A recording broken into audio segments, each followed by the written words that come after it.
अस्सलाम वालेकुम, मैं हूँ आरजे महविश और आप देख रहे हैं मेरा यूट्यूब चैनल मेरे अपने ही नाम से। आज हम जहाँ पर जा रहे हैं मैं आपको बताने वाली नहीं हूँ। आज की वीडियो आप पूरी देखना, देखें मैं कहाँ जा रही हूँ और आज के दिन में मैं क्या क्या पंगे लेने वाली हूँ। तो प्लीज़ जो मेरे चैनल पर नए हैं मैं उनसे गुजारिश करूँगी कि subscribe my YouTube channel RJ Mahvish. मेरा फेसबुक का कोई भी पेज नहीं है, मेरे नाम से लोगों ने फेक पेज बना रखे हैं और उसके अलावा मुख्तलिफ फेसबुक पेज वालों ने मेरी वीडियोज़ अपलोड करना शुरू कर दी हैं, जिसकी वजह से मुझे कोई भी फ़ायदा नहीं हो रहा। तो प्लीज़ आप जिस भी पेज पे मेरी वीडियो देखें ना, तो उस पेज को रिपोर्ट करें, वहाँ पर जाकर उन्हें कमेंट करेंगे, मेरी वीडियोस ना उठाया करें। मेरी मेहनत ज़ाया कर रहे हैं ये लोग, मैं इनके लिए तो नहीं रुलती हूँ। अगर मर्द हैं तो अपने दम पे पेज चलाएं, अगर पेज चलाने में की हिम्मत और औकात नहीं है तो फिर डूब कर मर जाएं। तो प्लीज़ देखिए मेरी सांस फूली हुई है, मैं पैदल चल कर आ रही हूँ घर से। बहुत ही खूबसूरत आप मेरे पीछे देख रहे होंगे माहौल है, साग है और जो है ना गंदम की बिजाई हुई है। आगे हम दिखाएंगे आपको बहुत ही खूबसूरत माहौल। और हम जा रहे हैं यहाँ पर किसी के घर, तो वहाँ पर जाकर आपको लाइव दिखाती हूँ। बहुत ही खूबसूरत मंजर और बहुत ही खूबसूरत आज की वीडियो। तो प्लीज़ आप सब देखने वालों से यही गुजारिश करूँगी कि जिस पेज पे भी मेरी वीडियो देखें ना, उस पेज को आप रिपोर्ट करते जाएँ। Thank you so much. तो मेरे साथ रहिए।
क्या डेरे पे ये काफ़ी दिनों से गायब था। हमने सोचा ये मर तो नहीं गया, ऐलान वगैरह भी नहीं हुआ, हम इसका पता करें।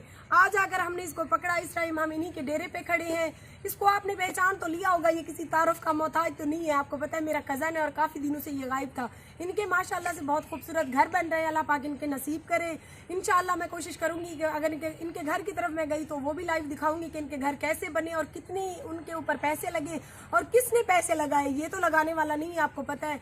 तो प्लीज़ आप जो मेरे चैनल पर नए हैं उनसे गुजारिश करूंगी कि आज की वीडियो बहुत ही मज़ेदार और इंटरेस्टिंग होने वाली है। तो वीडियो को कहीं से आप लोगों ने स्किप नहीं करना, मिस नहीं करना, वीडियो पूरी देखनी है। बहुत ही खूबसूरत आपको विलेज माहौल दिखाएंगे और आगे हम जहाँ जा रहे हैं वो भी आपको दिखाएंगे कि हम जा कहाँ रहे हैं। कहाँ जा रहे हैं? हम इधर प्लॉट देखने, हम प्लॉट देखने जा रही हैं। मैंने इसको कॉल की, मैंने कहा कोई मुझे प्लॉट दिखाओ। जो प्लॉट पहले हमने देखा था वहाँ पे इसने मुझे रोका, ये कहता है वो लोग सही नहीं है, उनसे हम नहीं लेते। तो हम आगे इस तरफ जा रहे हैं प्लॉट देखने। तो प्लीज़ आप लोग हमारे साथ रहिए। आप लोग नीचे कमेंट में बताइएगा कि आज की हमारी वीडियो कैसी लगी। इसकी तो आज बोलती ही बंद है। इसने ना नहाया हुआ था ना चेंज किया हुआ था। ये कहता था मैंने लाइव ऑन कैमरा नहीं आना। मैंने कहा जैसे खड़े हो वैसे आओगे, वरना नहीं आओगे तो इधर ही इसको पीटूंगी, क्योंकि काफ़ी दिनों से ये नहीं आया हमारे साथ। चले कोई बात नहीं, नहीं आया, इसकी अपनी भी ज़ाती पर्सनल लाइफ है, इसके काम है। वैसे तो निकम्मा है लेकिन फिर भी निकम्मों को भी कभी कभी काम हो जाते हैं। तो प्लीज़ हमारे साथ रहिए।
वीडियो मुझे पूरी उम्मीद है आप लोगों को पसंद आई होगी, और पसंद आने की सूरत में आपको पता ही है कि क्या करना है। मेरे ही यूट्यूब चैनल RJ महविश का आपने विज़िट करना है, वहाँ पर जाकर मेरी सपोर्ट करनी है। मेरा फेसबुक का कोई भी पेज नहीं है और ना ही मेरा इन फेसबुक पेज वालों से कोई वास्ता है। ये बदतमीज़ और बेगैरत लोग मेरी वीडियो चुरा कर लगा रहे हैं और ऊपर से मुझे ही धमकियाँ दे रहे हैं, ठीक है ना। और इनमें अगर पेज चलाने की हिम्मत नहीं है तो फिर डूब मरो, कोई और दलाली करो। मेरी वीडियोस क्यों चुरा रहे हो? जो मेरी वीडियोस चुरा रहे हैं, ये मेरा पैगाम उन्हीं के लिए है, सब पेज वालों के नाम नहीं है। लेकिन जो मेरी वीडियोस चुरा रहे हैं, ये मैसेज मैं उनको इसीलिए देती हूँ कि शायद उनकी सोई हुई गैरत जाग जाए और वो बेगैरत लोग मेरी वीडियोस ना चुराएं। तो प्लीज़ आप लोगों को मैं कह रही हूँ कि आप जिस भी पेज पर मेरी वीडियो देखो उस पेज को फ़ौरन रिपोर्ट करो और वहाँ पर जाकर आप ऐसे कमेंट करो कि इन बेगैरत लोगों की सोई हुई गैरत जाग उठे और मेरी वीडियो चुराना ये लोग बंद कर दें। ये मैं मैसेज इसीलिए आपको दे रही हूँ क्योंकि ये लोग बात नहीं आ रहे, मेरी वीडियोस चुरा रहे हैं और मेरी मेहनत का सिला मुझे नहीं लेने दे रहे हैं। हालांकि मेरा इनसे कोई ताल्लुक नहीं है, वास्ता नहीं है, ना मेरी इनसे जान पहचान है, सिर्फ ये अपनी औकात दिखा रहे हैं कि ये कितनी घटिया सोच के लोग हैं। तो प्लीज़ आप सबसे गुजारिश करूंगी कि जिस पेज पे मेरी वीडियो देखें उस पेज को रिपोर्ट करें। ये हमारे रिश्तेदारों के घर हम आए बैठे हैं। ये बैकग्राउंड मेरा देख सकती हैं आप, बैकग्राउंड में ये इनके पुराने घर हैं और अभी माशाल्लाह से अल्लाह पाक ने इनको बहुत ही खूबसूरत घर से नवाजा है। इंशाल्लाह अल्लाह पाक से दुआ करती हूँ और आपकी जो है ना दुआओं के सदके अल्लाह पाक हमें भी छोटा सा प्यारा सा घर देगा। तो ये उन्होंने हमारी जो खातिर तवाज़ो की, देख रहे हैं आप, हम फ्रूट्स वगैरह खा रहे थे तो वॉइस ओवर आज मुझे इसलिए करनी पड़ी क्योंकि उनकी औरतें भी मेरे ही साथ बैठी थी और हम सब आपस में बातें कर रहे थे। सो मुझे वहाँ पर बोलना अच्छा नहीं लगा तो मैंने ऊपर वॉइस घर आके ओवर वॉइस की, और इसीलिए कि ये लोग मेरी वीडियोस ना लगाएं, ना चुराएं। तो माशाल्लाह से बहुत खुशी हुई आज। और वैसे ही मुझे तो विलेज माहौल बहुत अच्छा लगता है, मेरा डेली का विज़िट जो है ना विलेज में होता है। तो प्लीज़ आप सब देखने वालों से गुजारिश है कि subscribe my YouTube channel RJ Mahvish और जिस पेज पे मेरी वीडियो देखो उस पेज को रिपोर्ट करो ताकि इन बेगैरत लोगों की सोई हुई गैरत जाग उठे। इंशाल्लाह नेक्स्ट वीडियो के साथ सुबह आपकी खिदमत में हो जाएंगे हाजिर। तब तक के लिए अल्लाह निगहबान।